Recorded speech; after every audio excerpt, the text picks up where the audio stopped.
Welcome to special analysis. నేను రమా మండవా.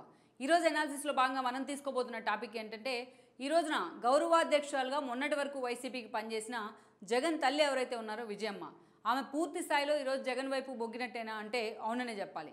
ఎందుకంటే మొన్నటి వరకు కూడా ఆమె షర్మిల వెంట నడుస్తూ వచ్చారు. షర్మిల కోసం ఆమె పూర్తి స్థాయిలో తెలంగాణలో కూడా ఆమె ఎంతో పనిచేస్తూ వచ్చారు. ఇక ఎన్నికలు దగ్గర పడుతున్న ఈ సమయంలో ఇటు షర్మిలానా అటు జగన్ అని తేల్చుకోలేని పరిస్థితి అయితే విజయమ్మకి ఎదురవుతూ వచ్చింది నిన్నటి వరకు. అయితే అటు షర్మిలతోనే ఉంటుంది, ఆమె షర్మిలతోనే ఉంటారని కూడా అందరూ అనుకున్నారు. బట్ అందరినీ కూడా ఈరోజు ఆశ్చర్యంలో పడేస్తూ ఈరోజు విజయమ్మ ఏకంగా జగన్మోహన్ రెడ్డికే మద్దతు ఇచ్చే విధంగా ఆమె తీసుకున్న ఒక ఏదైతే చర్య ఉందో ఈ రోజున పూర్తి స్థాయిలో హాట్ టాపిక్ అవుతూ వస్తుంది.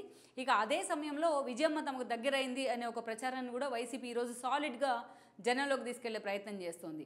ఇదే సమయంలో షర్మిల ఫ్యామిలీ పరంగా ఒంటరైంది అన్న ప్రచారాన్ని కూడా పూర్తి స్థాయిలో ప్రచారంలోకి అయితే తీసుకొస్తూ ఉంది ఒక సోషల్ మీడియా అయితే వైసీపీ వైపు నుంచి. ఇక ఈరోజు మనం చూసినట్లయితే విజయమ్మ ఇక నిజంగానే జగన్మోహన్ రెడ్డి వైపు మొగ్గినట్టేనా? రేపటి ఎన్నికల్లో జగన్మోహన్ రెడ్డి తరపున ఆమె ప్రచారం చేసే అవకాశం ఎంతవరకు ఉంది? విజయమ్మ పూర్తి స్థాయిలో కొడుకు వైపు మొగ్గినట్లయితే కూతురైన షర్మిల ఏం చేయబోతూ వస్తున్నారు? నిజంగా ఆవిడ ఒంటరిగా మారే అవకాశం ఉందా? ఈరోజు విజయమ్మని నిజంగా సాలిడ్గా ఆమె జగన్ వైపు నిజంగానే మొగ్గు చూపారా, లేకుంటే ఆమెను బలవంతంగా ఈరోజు జగన్మోహన్ రెడ్డి వైపు తీసుకొచ్చే ప్రయత్నం అయితే జరిగిందా? ఈ ప్రశ్నలన్నీ కూడా హాట్ టాపిక్ అవుతున్నాయి. వీటన్నిటికీ కూడా ఈరోజు ఊతం ఇచ్చింది విజయమ్మే. ఎందుకంటే జగన్మోహన్ రెడ్డి మొత్తం రాష్ట్ర వ్యాప్తంగా ప్రచారం పేరుతో ఒక బస్సు యాత్రను తెర మీదకు తీసుకొచ్చారు సిద్ధం సభలకి ప్యారలల్గా. ఈ క్రమంలోనే ఎంతో సక్సెస్ఫుల్గా బస్సు యాత్రను లీడ్ చేసే ప్రయత్నం అయితే చేస్తూ ఉన్నారు. దానిలో భాగంగానే ఇడుపులపాయలో ఏ కార్యక్రమం తీసుకున్నా ఆయన ఇడుపులపాయలో తండ్రి సమాధి దగ్గర నుంచి ఇనిషియేట్ చేస్తూ వస్తుంటారు.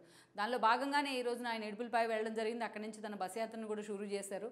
దానిలో భాగంగానే ఈ రోజున విజయమ్మ అక్కడ పాల్గొనడం జరిగింది. జగన్మోహన్ రెడ్డితో కలిసి ఎంతో సన్నిహితంగా వీళ్ళిద్దరూ కూడా ఆ కార్యక్రమంలో ఉన్నారు. ఈ క్రమంలోనే ఈరోజు విజయమ్మ జగన్మోహన్ రెడ్డి దగ్గరికి తీసుకున్నారు, ఆయన ఆశీర్వదించారు. ఈ కార్యక్రమం అంతా చూసిన వాళ్ళు ఎవరికైనా సరే అటు మీడియాలో కావచ్చు ఇటు సోషల్ మీడియాలో కావచ్చు, సో జగన్మోహన్ రెడ్డి విజయమ్మ ఇద్దరు కూడా పూర్తి స్థాయిలో చేతులు కలిపినట్టే అన్న ఒక విషయం అయితే అర్థమవుతుంది. అయితే ఈ సిచ్యువేషన్ మీద షర్మిల ఎలా స్పందిస్తుంది అనేది మాత్రం ఇంతవరకు క్లారిటీ రాకపోయినప్పటికీ అసలు ఈ సిచ్యువేషన్ ఎందుకు వచ్చిందో అనేది మాత్రం మనం తెలుసుకోవాలి. గతంలో మనం చూసినట్లయితే రాజశేఖర రెడ్డి బతికున్నంత వరకు కూడా ఆమె ఒక రాజశేఖర రెడ్డి ఒక సీఎం చాటు భారీగా మాత్రమే ఉంటూ వచ్చారు. అప్పుడప్పుడు కొన్ని ఇష్యూస్లో ముఖ్యమంత్రి హోదాలో పాల్గొన్న సమయంలో రాజశేఖర రెడ్డి ఆయన సతీమణిగానే ఆమె ఫోకస్ అవుతూ వచ్చారు. కానీ ఎక్కడ పొలిటికల్ అరంగేట్రం చేసిన సందర్భం అయితే లేదు.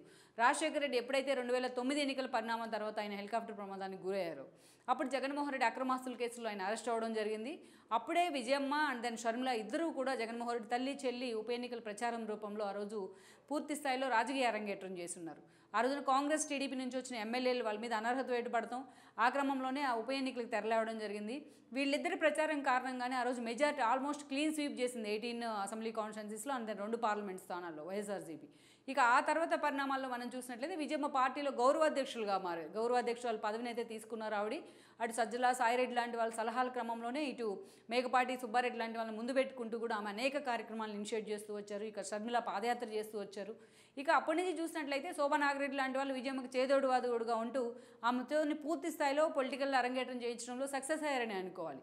అలాంటి విజయమ్మను జగన్మోహన్ రెడ్డి బయటకు వచ్చిన తర్వాత జైలు నుంచి 2014 ఎన్నికల్లో వైజాగ్ ఎంపీగా పోటీ చేయించారు. బట్ అక్కడి నుంచి ఆమె ఓడిపోవడం జరిగింది. బీజేపీ టీడీపీ పొత్తుల్లో భాగంగా హరిబాబు టికెట్ తీసుకున్నారు, ఆయన గెలిచారు విజయమ్మ మీద. ఇక ఆ తర్వాత పూర్తిగా ఇక 2019 ఎన్నికల సమయానికి విజయమ్మ గౌరవాధ్యక్షుల పదవిలో కంటిన్యూ అవుతున్నా వైఎస్ఆర్సీపీలో అంత కీలకంగా లేరనే చెప్పాలి. బట్ ఎన్నికల ప్రచారంలో మాత్రం ఆమె 2019 ఎన్నికల్లో తన కూతురు షర్మిలతో పాటు జగన్మోహన్ రెడ్డి కోసం ఆమె ప్రచారం చేస్తున్నారు. ఎన్నికల అనంతరం జగన్మోహన్ రెడ్డి ఒక థంబింగ్ మెజారిటీతో ఆయన సీఎం కావడం జరిగింది. జగన్మోహన్ రెడ్డి సీఎం అయిన తర్వాత పూర్తి స్థాయిలో షర్మిల ఆయనతో విభేదించారు. పదవుల పరంగా పార్టీ కోసం ఎంత సేవ్ చేసినా పదవుల పరంగా తన జగన్మోహన్ రెడ్డి పట్టించుకునే విధానం కానీ పార్టీలో అండ్ ప్రభుత్వంలో ఒక మరో పవర్ సెంటర్ రావడం ఇష్టం లేని జగన్మోహన్ రెడ్డి ఆమెను పక్కన పెడుతూ వచ్చారు. ఈ క్రమంలోనే షర్మిల ఆయనతో డిఫర్ అయి ఉన్నారు. తెలంగాణలో పార్టీని ఎస్టాబ్లిష్ చేశారు వైఎస్ఆర్టీపీ పేరుతో. అధికార బీఆర్ఎస్ఏ టార్గెట్గా ఆమె అనేక సార్లు వార్తల్లో నిలుస్తూ వచ్చారు.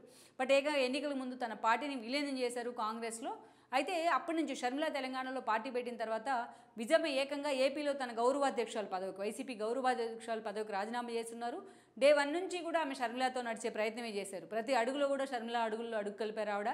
జగన్మోహన్ రెడ్డిని ఏపీలో సీఎం చేసుకున్నాను, తెలంగాణలో కూడా షర్మిలను సీఎం చేస్తానంటూ మాట్లాడిన సందర్భాలు ఉన్నాయి. బట్ ఆ దిశగా షర్మిల తన ఓన్గా ఫోకస్ అవడంలో సక్సెస్ అయ్యారు, కానీ పార్టీని లైమ్లైట్లో ఉంచడంలో అంతగా ఫోకస్ కాలేదనుకోవాలి. అసలు తెలంగాణలో షర్మిల పార్టీకి ఆ వ్యాక్యూమ్ లేదని అనుకోవాలి. ఇక తెలంగాణ ఎన్నికల్లో కాంగ్రెస్కి మద్దతు ఇచ్చారు, అక్కడ అధికారంలోకి వచ్చింది కాంగ్రెస్ అండ్ ఏపీకి ఎంటర్ అవ్వడం జరిగింది ఆవిడ. పీసీసీ చీఫ్ హోదాలో తన పార్టీని కాంగ్రెస్లో విలీనం చేసి పీసీసీ పదవి దక్కించుకున్నారు. ఈరోజు వన్ సైడెడ్గా జగన్మోహన్ రెడ్డిని టార్గెట్ చేస్తూ వస్తున్నారు. అటు వివేకానంద రెడ్డి మర్డర్ కేసు మొదలుకొని అనేక అంశాల్లో జగన్మోహన్ రెడ్డి పాలనను కూడా బయటపెట్టి ఎండగడుతూ ఉన్నారు ప్రజల ముందు. ఇక మాటకు ముందు జగన్మోహన్ రెడ్డికి సంబంధించి అనేక ఫ్యామిలీ సంబంధ విషయాలను కూడా మాట్లాడుతూ వస్తున్నారు. ఎవిడెన్స్ కావాలంటే తన తల్లిని అడగండి అంటూ కూడా సవాల్ విసురుతూ వస్తున్నారు. ఇలాంటి ఒక crucial period Jaganmohan Reddy versus Sharmila అన్న తీరుగా ఏపీలో ఒక రాజకీయం నడుస్తోంది. ఆ ఫ్యామిలీలో కూడా కడప నుంచి ఏకంగా పోటీ చేసేందుకు షర్మిల సిద్ధమవుతూ ఉన్నారు. ఇక గత కొన్ని రోజులుగా విజయమ్మ ఇలాంటి సిచ్యువేషన్లో, తెలంగాణ అంటే సపరేట్ స్టేట్ కాబట్టి ఆమె షర్మిలకు మద్దతు ఇచ్చిన ఎవరూ పట్టించుకోలేదు. బట్ ఒకే రాష్ట్రంలో ఒక ప్రత్యర్థులుగా కొడుకు కూతురు తలపడుతూ ఉంటే వాళ్ళిద్దరి మధ్యలో విజయమ్మ నలిగిపోతోందనే ప్రచారం అయితే మొన్నటి నుంచి ఉంది. అయితే ఈరోజు ఎవరి వైపు మొగ్గు చూపుతారా అన్న అంశం మీద ఒక సస్పెన్స్ అయితే ఉంది. సో వీటన్నిటికీ చెక్ పెట్టేలా విజయమ్మ ఈరోజు ఇడుపులపై ప్రోగ్రాంలో పాల్గొనడం కానీ, జగన్మోహన్ రెడ్డికి మద్దతు ఇచ్చే విధంగా ఆమె ఇనిషియేట్ తీసుకోవడం కానీ పూర్తి స్థాయిలో వైఎస్ఆర్సీపీ శ్రేణుల్లో ఒక ఉత్సాహాన్ని అయితే కలిగించింది అనుకోవాలి.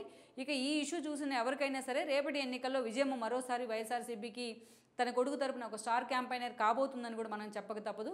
అయితే ఈ పరిణామాలకు సంబంధించి షర్మిల ఎలాంటి స్టాండ్ తీసుకోబోతోంది, తన తల్లి తీసుకున్న స్టాండ్ మీద ఆమె ఎలా స్పందించబోతోందన్న అంశం కూడా ఈరోజు హాట్ టాపిక్ అవుతూ వస్తోంది.